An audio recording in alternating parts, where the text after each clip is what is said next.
earlier. Just before we go to the weather, I just thought it would be an idea to show you around our studios here, because we are on the top of a tower block overlooking the Olympic Park, and as you can see we're perched, it seems quite precarious, but we're perched over some railway lines, and the whole studio is built of glass. Now, over the last few days, of course, the fact that we've had this fantastic weather, it has made these feel like a greenhouse. We're finally sorting out the air conditioning, but it's been very, very hot in here.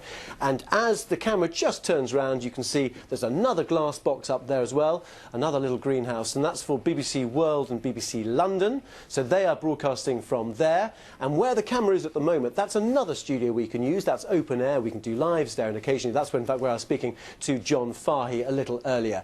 But just look where we are, because you can see now down over to the Olympic Park, and if you just look in front of the park there, in front of that Anish Kapoor Mittal sculpture there, which is that sort of helter-skelter thing which the public can go up and view for £14. Children, I think, are £7 as well.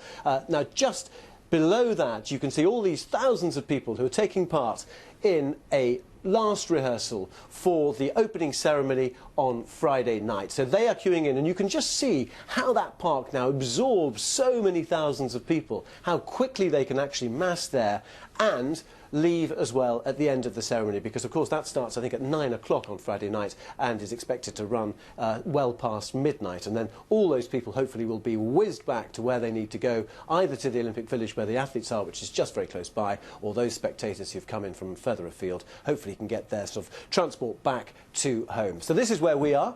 We will be here over the next 2.5 weeks or so, bringing you all the latest action and reaction to the Olympic Games starting on Friday. In the meantime, let's just catch up with some weather. Some clouds are building, which means that the weather may be turning. Alex. Thanks very much, Tim.